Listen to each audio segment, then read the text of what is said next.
There was some excitement this year because another horse had a chance to win the Triple Crown. I think his name was I'll Have Another. Not in the league of Sir Barton, Gallant Fox, Omaha, War Admiral, Count Fleet, Whirl Away, Assault, and Citation, as names go, but then what's in a name? If the horse could have won one more race, he'd automatically qualify. He'd be famous. Famous like Secretariat, Big Red, who run the Derby in less than 2 minutes and finished his crown in style by winning the Preakness by 31 lengths. And there was the unbeaten Seattle Slew and the great races between Affirmed and Alydar. Those horses were legendary and known to all. Now, well into the 21st century, it amazes me that horse racing still exists. It seems like a real anachronism. I certainly don't follow the sport, and I don't think many people do. Not until some horse wins the Derby and the Belmont Stakes. Then there's some interest. And even that is brief. It sparks up quickly and then dies away. There's too much else going on. People are not interested in horses, not anymore. When I was a kid, I knew every horse running in the Kentucky Derby, all the odds and the jockeys.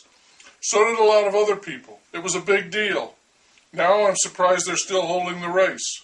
Tradition has a powerful momentum of its own, but I would have thought that horse racing in Kentucky would have gone the way of tobacco farming. Dated. Gone. Have you ever ridden a horse? When was the last time you went to a horse track? There are 2 or 3 in this area. They are all struggling financially. They need other kinds of wagering, like slots or video gambling machines, in order to continue to exist. If they can get the government to allow it, they become a hybrid called racinos. One of the tracks, expecting passage of that legislation, was bought by a big gambling outfit. The horse people are not in it anymore. It's expensive to keep a horse. People found out how true that was when the economy tanked. Then it became a challenge to care for a dog, much less a horse.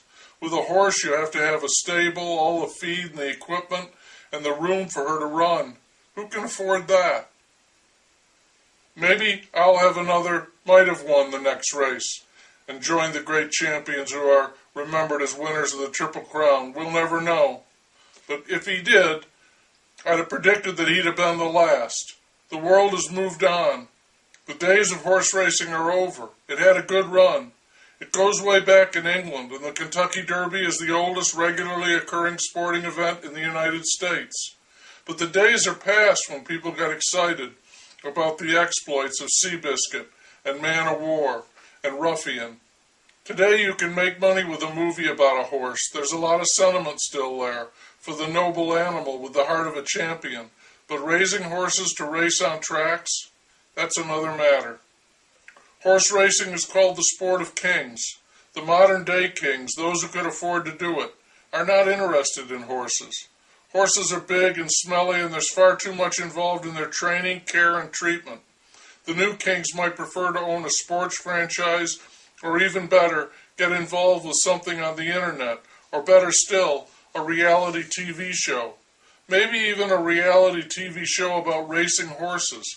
A last big runoff of the great thoroughbreds from around the world. Tell the behind-the-scenes, heartwarming stories, and then hold elimination match races head-to-head until a winner is crowned. They could call it the final stakes.